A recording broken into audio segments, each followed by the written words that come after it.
நான் உங்கள் artful arts அபி இன்னைக்கு பிஸ்தாஷியல் அண்ட் கலர்ஸ் வச்சு சூப்பரான கிராஃப்ட் பண்ண போகிறோம் இந்த கேக் போர்டில். இந்த மாதிரி கேக் போர்டு இல்லை கார்ட்போர்டு எடுத்துகிட்டு அதில் ஃபுல்லாக இந்த மாதிரி பிளாக் கலரில் பெயிண்ட் பண்ணிடுறோம். என்ன கையில் பெயிண்ட் பண்ணுறேன்னு பார்க்குறீங்களா? இப்போ ப்ரஷ் இல்லாமல் பெயிண்ட் பண்ணால் எப்படி இருக்குன்றதை இந்த வீடியோவில் பார்க்க போகிறோம்.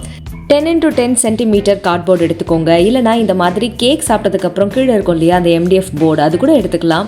ஸோ எது வேணாலும் நீங்கள் எடுத்துக்கலாம். ஸோ கார்ட்போர்டு எடுத்து இந்த மாதிரி கம்ப்ளீட்டாக பிளாக் கலரில் பெயிண்ட் பண்ணி முடிச்சதுக்கப்புறமா அடுத்து இதை காய வைக்கிற நேரத்தில் நம்மளுடைய கிராஃப்டோடைய ஹீரோ பிஸ்தாஷியல் அதை எடுத்து அதுக்கு நம்ம சூப்பரான ஒரு கலர் அடிக்க போகிறோம். ஸோ இந்த பிளாக் கலர் இப்போது ஓவர். அடுத்து இது கொஞ்சம் நேரம் காயட்டும். அடுத்து நான் சொன்ன மாதிரியே பிஸ்தாஷியல் எடுத்துக்கலாம். பிஸ்தாஷியல் எடுத்துகிட்டு அதுக்கு ஃபுல்லாக நம்ம ரெட் கலர் பெயிண்ட் பண்ண போகிறோம்.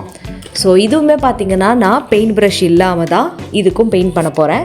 ஸோ ஜஸ்ட்டு பெயிண்ட்டை டிப் பண்ணிவிட்டு நம்ம அழகாக இதில் இந்த மாதிரி பிஸ்தாஷியலில் கையில் வச்சு இந்த மாதிரி பண்ணோன்னா ரொம்ப ரிலாக்ஸ்டாக இருக்கும். அதுக்காக தான் இன்றைக்கி பெயிண்ட் ப்ரஷ் இல்லாமலே நம்ம பெயிண்ட் பண்ணலான்னு சொல்லியிருக்கேன்.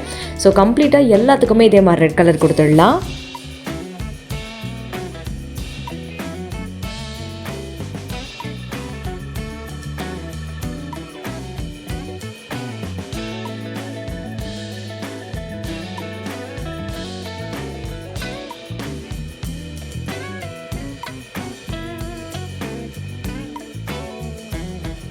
எவ்வளோ க்யூட்டாக இது அழகாக இருக்குல்ல. இது காயறதுக்கு ஒரு ½ அன் ஹவர் போதும். வெயில் டைம்னால ஈஸியாக காஞ்சிரும். ஸோ நெக்ஸ்ட்டு பார்த்தீங்கன்னா நம்ம பாப்சிக்கல் ஸ்டிக் எடுத்துக்கலாம். ஒரு 4 ஸ்டிக் எடுத்துக்கோங்க. 4 ஸ்டிக்கையுமே இந்த கார்னர்ஸில் இந்த மாதிரி சிசர் யூஸ் பண்ணி கட் பண்ணிடலாம். நல்லா ஸ்ட்ராங்கான சிசராக இருந்துச்சுன்னா ஈஸியாக கட் பண்ணிடலாம். இல்லைனா நைஃப் யூஸ் பண்ணி கட் பண்ணுங்கள். இல்லை பிளேட்லாம் யூஸ் பண்ணாதீங்க. சில நேரம் கைகளை அது பதம் பார்த்துரும். அதனால் பெட்டர் சிசர் யூஸ் பண்ணி அதை கட் பண்ணிவிடுங்க. சிசர் பிளண்ட்டானாலும் பரவாயில்ல, நம்ம கை சேஃபாக இருக்கணும், அதான் முக்கியம். ஸோ நெக்ஸ்ட் இந்த மாதிரி 4 பாப்சிக்கல் ஸ்டிக்கையும் இந்த மாதிரி ஓரங்களில் கட் பண்ணி எடுத்துடலாம். ஸோ தட் அந்த பெண்டாக இருக்கிற வளைவு போர்ஷன் நமக்கு தேவையில்லை.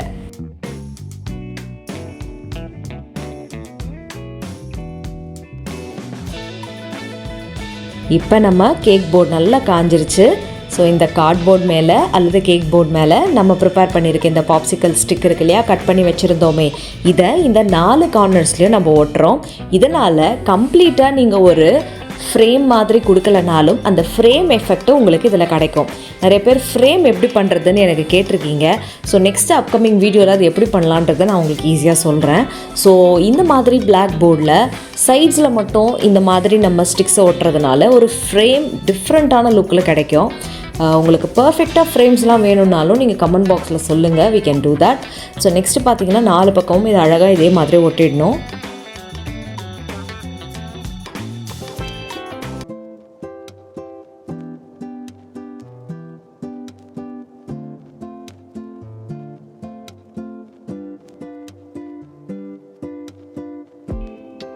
நாலு பக்கமும் ஸ்டிக் ஒட்டினதுக்கப்புறமா இந்த சைடில் இருக்கிறதுல கம் அல்லது ஃபெவிபாண்ட் ஏதாவது அப்ளை பண்ணிவிட்டு த்ரெட்டை இந்த மாதிரி அழகாக ஒரு பார்டர் மாதிரி கொடுத்துட்டிங்கன்னா பக்காவாக ஒரு டிஃப்ரெண்ட் ஃப்ரேம் லுக் உங்களுக்கு கிடச்சிடும். ஸோ இதையே பார்த்தீங்கன்னா 4 கார்னர்ஸ்க்கும் நம்ம பண்ண போகிறோம். எவ்வளோ த்ரெட்டு தேவையோ அவ்வளோ த்ரெட்டை அழகாக இதில் ஒட்டிடலாம். இதுக்கு நீங்கள் ஃபெவிகாலும் யூஸ் பண்ணலாம். ஃபெவிபாண்டை காயறதுக்குள்ளவே இந்த த்ரெட்டு மேலே வச்சு நீங்கள் முடிச்சிடணும். காஞ்சதுக்கப்புறம் நம்ம ஃபெவிபாண்ட் 2 பக்கமும் அப்ளை பண்ணால் தான் ஒட்ட முடியும். உதாரணத்துக்கு த்ரெட்லையும் நீங்கள் ஃபெவிபாண்ட் அப்ளை பண்ணணும், இந்த கார்னர்லையும் ஃபெவிபாண்ட் அப்ளை பண்ணிடணும். இல்லைனா இந்த ஃபெவிபாண்ட் காயறதுக்குள்ளேயே நீங்கள் இந்த த்ரெட்டை வச்சுட்டிங்கனாலும் இது நல்லா காஞ்சிரும். ஓகேவா? இது ஞாபகம் வச்சுக்கோங்க இந்த டிப்ஸை.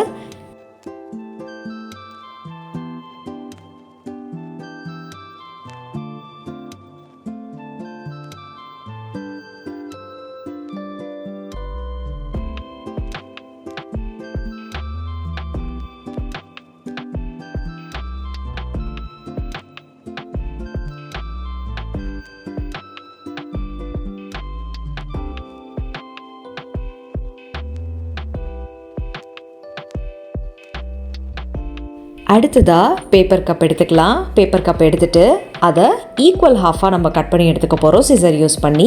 இந்த மாதிரி ஈக்குவல் ஹாஃபாக நம்ம கட் பண்ணதுக்கப்புறமா பார்த்தீங்கன்னா இதோட அந்த சர்ஃபேஸில் ஃபுல்லாக கம் அப்ளை பண்ணி இல்லை ஃபெவிபாண்ட் அப்ளை பண்ணிவிட்டு நம்ம த்ரெட்டை இதில் அட்டாச் பண்ண போகிறோம். ஸோ ஃபெவிபாண்ட் இந்த மாதிரி அப்ளை பண்ணிவிட்டு இல்லை கம் அப்ளை பண்ணிவிட்டு நமக்கு த்ரெட்டு தேவைப்படும் இல்லையா, சிங்கிள் ஸ்ட்ராண்டாகவும் நீங்கள் அப்ளை பண்ணலாம்.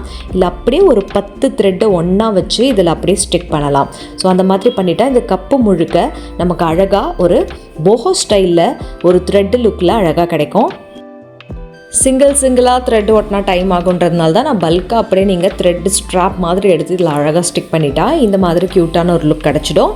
இப்போ அடுத்து இதுக்கு சைட்ஸில் ஃபுல்லாக நம்ம ஃபெவிபாண்ட் அப்ளை பண்ணிவிட்டு நமக்கு இருக்க இந்த கார்ட்போர்ட் இருக்கு இல்லையா, இதில் அழகாக கீழே பாட்டமில் நம்ம இதை ஃபிக்ஸ் பண்ணிடலாம். இந்த மாதிரி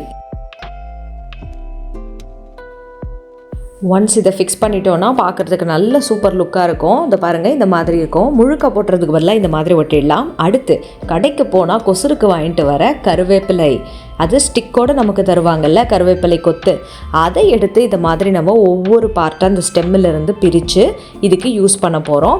ஸோ அதை எப்படி யூட்டிலைஸ் பண்ண போகிறோம், இதிலேருந்து இலை விழுந்துராதான்னு நீங்கள் டவுட் கேட்கலாம். அதுக்கும் ஆன்சர் நான் சொல்கிறேன்.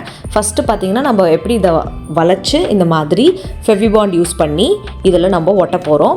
ஸோ கீழே இருக்கிற அந்த இலைகளை நான் எடுத்துடுறேன், ஏன்னா அந்த இடத்துல நான் பூக்கள் மாதிரி பண்ண போகிறேன். ஸோ அந்த காரணத்துக்காக இந்த லீவ்ஸ் எல்லாம் அப்படியே நம்ம ஃபுல்லாக ஒட்டிடலாம். எங்கெங்கே தேவைப்படுதோ நல்லா அழகாக வந்து ஒரு பச்சை நிறத்தில் இருக்கிற மாதிரி ஒட்டிடலாம். இது ஒரு ஆலிவ் க்ரீனில் இருக்கிறதுனால இந்த கிராஃப்ட்டுக்கு இன்னும் கூட இது அழகாக தான் இருக்கும்.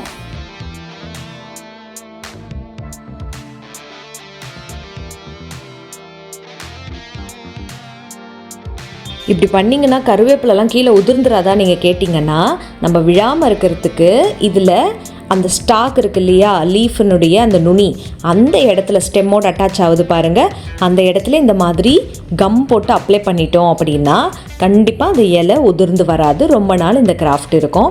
நிறைய பேர் வந்து என்ன சொல்லியிருந்தாங்க அப்படின்னா, இந்த மாதிரிலாம் கிராஃப்ட் பண்ணி எங்கள் வீட்டில் வச்சா தூசு படியும் அப்படின்னு சொல்லிட்டு சொன்னாங்க. யார் வீட்டில் தான் தூசுப்படியில் அப்படி நம்ம பார்த்தோன்னா இதுக்கு அழகாக நீங்கள் ஃப்ரேம் பண்ணிவிடுங்க. ஃப்ரேம் பண்ணிவிட்டு உங்கள் வீட்டில் வச்சுடுங்க. ஸோ தட் க்ளீன் பண்ணுறதுக்கு ஈஸியாகிடும். ஆக்சுவலாக ஒவ்வொரு ப்ராப்ளத்துக்குமே சொல்யூஷன் ஒன்று இருக்குது. அது வந்து நீங்கள் இம்ப்ளிமெண்ட் பண்ணணுன்னா தாராளமாக பண்ணிக்கலாம். எப்போவுமே ப்ராக்ரெசிவ் மைண்டு தான் சொல்யூஷனை தேடி போகும். அதனால் ப்ராக்ரெசிவ் மைண்டாக இருந்து சக்ஸஸ்ஃபுல்லாக இருப்போமே. எப்போ பார் நடக்காதது, இது பண்ணால் இப்படி ஆகிடும், அது பண்ணால் இப்படி ஆகிடும்னு சொல்கிறத விட்டுட்டு எது நமக்கு தேவையோ அதை பண்ணிவிட்டு போயிட்டே இருந்துடலாமே. நெக்ஸ்ட்டு இந்த பிஸ்தா ஷெல் ரெட் கலரில் கலர் பண்ணியிருந்தோம்ல, அதை இந்த மாதிரி நம்ம ஒட்டுறோம். நல்லா பார்த்தீங்கன்னா தெரியும், இது வந்து ஒரு திலகம் ஷேப்பில் நான் ஒட்டியிருக்க மாட்டேன். மூணுத்தையும் வந்து இன்சைடாக கன்வெர்ட் பண்ணி ஒட்டியிருந்திருப்பேன். மூணும் பார்த்திங்கன்னா உள்ள ஒரு கேப்போடு மீட் ஆகும்.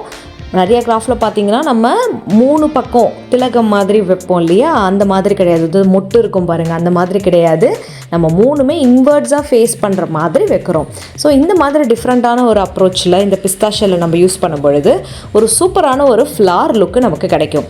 இதையே நம்ம 4ஆக வச்சோன்னா நடுவில் கேப் அதிகமாக விழும். அதுக்கேற்ற மாதிரி உள்ளே நம்ம பாலன் கிரெயின்ஸ்னு சொல்லப்படுற அந்த மகரந்தத்தை அழகாக வச்சிடலாம்.